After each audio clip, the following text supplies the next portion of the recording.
ನಮಸ್ಕಾರಗಳು. ಇಂದಿನ ಅಧಿವೇಶನದಲ್ಲಿ ಚಂಪು ಕವಿಗಳಾದಂತಹ ಆಂಡಯ್ಯ, ಷಡಕ್ಷರದೇವ, ಚಿಕ್ಕೋಪಾಧ್ಯಾಯ ಕವಿಗಳ ಕಾಲ ಮತ್ತು ದೇಶ ಹಾಗೆ ಅವರ ಕೃತಿಗಳ ಕುರಿತ ಹಾಗೆ ಸಂಕ್ಷಿಪ್ತವಾದಂತಹ ಒಂದು ಪರಿಚಯವನ್ನ ಮಾಡಿಕೊಳ್ಳೋಣ. ಈ ಹಿಂದಿನ ಅಧಿವೇಶನದಲ್ಲಿ ಕವಿ ನೇಮಿಚಂದ್ರ ಹಾಗೆ ಗಿರಿಜಾ ಕಲ್ಯಾಣದ ಕರ್ತೃವಾದಂತಹ ಹರಿಹರ ಮತ್ತು ಜನ್ನ ಕವಿಯ ಕೃತಿಗಳ ಕುರಿತಾಗಿ ಮತ್ತೆ ಕವಿಗಳ ಕಾಲ ಸ್ಥಳವನ್ನ ಕುರಿತ ಹಾಗೆ ತಿಳಿಸ್ಕೊಂಡಿದ್ವಿ. ಕವಿ ಆಂಡಯ್ಯ ಕ್ರಿಸ್ತಶಕ 1217 ಜೀವಿಸಿದ್ದಂಥವನು. ಅಂದರೆ 13ನೇ ಶತಮಾನದ ಮೊದಲ ಭಾಗದ ಕವಿ ಆಂಡಯ್ಯ.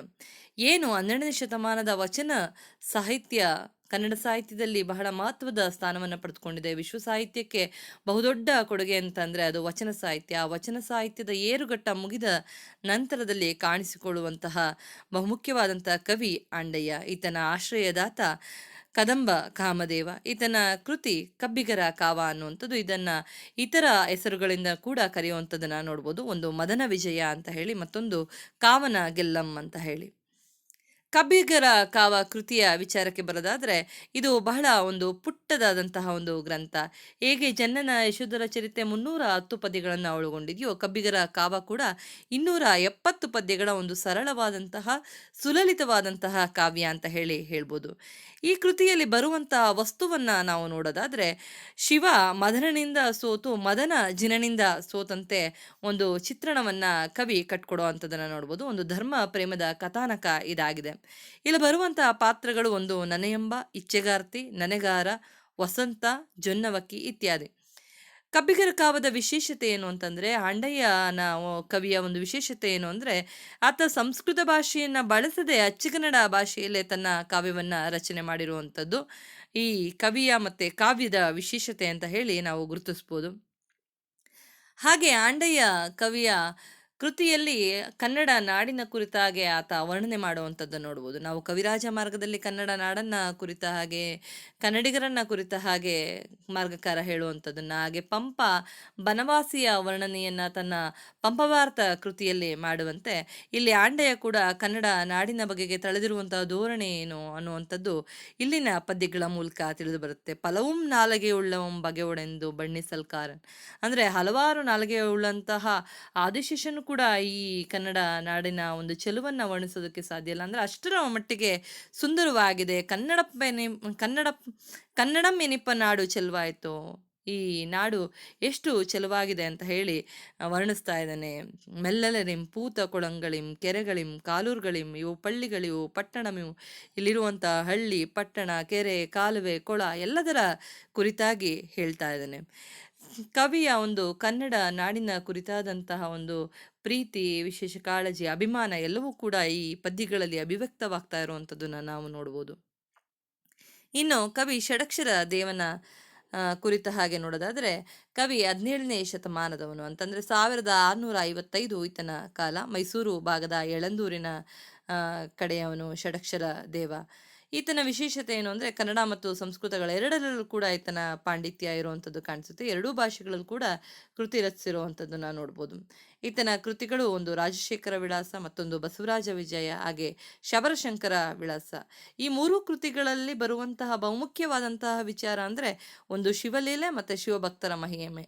ಇವೆರಡರ ವರ್ಣನೆಯನ್ನ ಕವಿ ಕಾವ್ಯದಲ್ಲಿ ತರುವಂಥದ್ದನ್ನು ನಾವು ನೋಡ್ತಾ ಹೋಗ್ಬೋದು. ರಾಜಶೇಖರ ವಿಳಾಸದ ಕಾವ್ಯದಲ್ಲಿ ಬರುವಂತಹ ಬಹುಮುಖ್ಯ ವಿಚಾರ ಅಂತಂದ್ರೆ, ಈ ಕೃತಿಗೆ ಮೂಲ ಆಕಾರ ಯಾವುದು ಅಂತ ನೋಡೋದಾದ್ರೆ ಗುಬ್ಬಿಯ ಮಲ್ಲನಾರ್ಯ ರಚನೆ ಮಾಡಿರುವಂತಹ ಭಾವಚಿಂತಾರತ್ನ ಅನ್ನುವಂಥದ್ದು ಕೃತಿಗೆ ಮೂಲ ಆಕಾರವಾಗಿ ಕಾಣಿಸ್ಕೊಳ್ಳುತ್ತೆ. ಈ ಕೃತಿಯ ವಸ್ತು ಮತ್ತೆ ಕೃತಿಯ ವಿಶೇಷತೆ ಏನು ಅಂತ ಹೇಳಿ ನೋಡೋದಾದ್ರೆ, ಪಂಚಾಕ್ಷರಿ ಮಹಿಮೆಯನ್ನ ತಿಳಿಸುವಂಥದ್ದರ ವಸ್ತುವನ್ನ ಈ ಕಾವ್ಯ ಒಳಗೊಂಡಿರುವಂಥದ್ದು. ಹಾಗೆ ತಮಿಳುನಾಡಿನ ಸತ್ಯೇಂದ್ರ ಚೋಳನ ಶಿವಭಕ್ತಿಯ ಆಧಿಕ್ಯವನ್ನು ಕೂಡ ಒಳಗೊಂಡಿರುವಂಥದ್ದು ಕಂಡುಬರುತ್ತೆ. ಈ ಕಾವ್ಯದಲ್ಲಿ ಬಹಳ ಕರುಣಾಜನಕವಾಗಿ ಕಂಡುಬರುವಂಥ ಒಂದು ಪ್ರಸಂಗ ಅಂತ ಅಂದರೆ ಅದು ತಿರುಕೊಳಾವಿನಾಚಿ ಪ್ರಸಂಗ.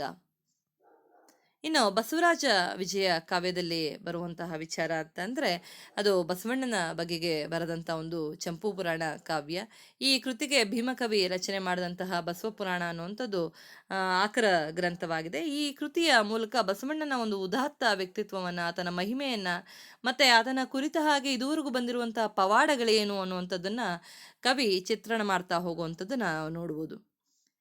ಹಾಗೆ ಶಬರಶಂಕರ ವಿಳಾಸದಲ್ಲಿ ಇಂದ್ರಕೀಲ ಪರ್ವತದಲ್ಲಿ ತಪಸ್ ಮಾಡುವಂತಹ ಅರ್ಜುನ ಕಿರಾತ ವೇಷದಲ್ಲಿದ್ದಂತಹ ಶಿವನ ಜೊತೆ ಹೇಗೆ ಹೋರಾಟವನ್ನ ಮಾಡಿ ಪಾಶುಪತಾಸ್ತ್ರವನ್ನ ಪಡೆದುಕೊಳ್ತಾನೆ ಅನ್ನುವಂತಹ ಕಥೆಯನ್ನ ಈ ಕೃತಿ ಧ್ವನಿಸುತ್ತೆ, ಅಭಿವ್ಯಕ್ತಿಸುತ್ತೆ, ಹೇಳುತ್ತೆ.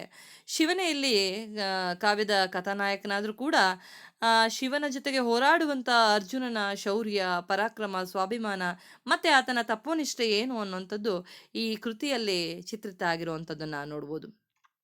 ಇಲ್ಲಿ ಬರುವಂತಹ ಬಹುಮುಖ್ಯವಾದಂತಹ ವರ್ಣನೆಗಳು ಅಂದ್ರೆ ಒಂದು ಈಶ್ವರನ ಒಡ್ಡೋಲಗ, ಅರ್ಜುನನ ತಪಸ್ಸು, ಮತ್ತೆ ಬೇಡ ಬೇಡತಿಯ ಬೇಟೆ, ಅರ್ಜುನ ಮೂಕದಹನ ರಾಕ್ಷಸನ ಕಾದಾಟ, ಈಶ್ವರ ಮತ್ತೆ ಅರ್ಜುನರ ನಡುವಿನ ಒಂದು ಹೋರಾಟ, ಕಡೆಗೆ ಶಿವನ ಒಂದು ನಿಜ ಸ್ವರೂಪ ಬಯಲಾಗುವಂಥದ್ದು. ಇಷ್ಟು ವರ್ಣನೆಗಳನ್ನ ಬಹಳ ಕವಿ ಆ ಬಹಳ ಔಚಿತ್ಯಪೂರ್ಣವಾಗಿ ಅಷ್ಟೇ ಸುಂದರವಾಗಿ ವರ್ಣಿಸುವಂಥದ್ದನ್ನ ನೋಡ್ಬೋದು. ಇನ್ನು ಕವಿ ಚಿಕ್ಕೋಪಾಧ್ಯ, ಈತನ ಕಾಲ ಕ್ರಿಸ್ತಶಕ 1691. ಈತ ಬರೆದಂತಹ ಕೃತಿಗಳಂದ್ರೆ ವಿಷ್ಣು ಪುರಾಣ, ರುಕ್ಮಾಂಗದ ಚರಿತೆ, ದಿವ್ಯಸೂರಿ ಚರಿತೆ, ಕಮಲಾಚಲ ಮಹಾತ್ಮ, ಅರ್ಥಪಂಚಕ, ತತ್ವತ್ರಯ ಸಾತ್ವಿಕ, ಬ್ರಹ್ಮ ವಿದ್ಯಾವಿಲಾಸ, ಹಸ್ತಗಿರಿ ಮಹಾತ್ಮೆ ಅನ್ನುವಂಥದ್ದು ಈತನ ಕೃತಿಗಳಾಗಿದೆ.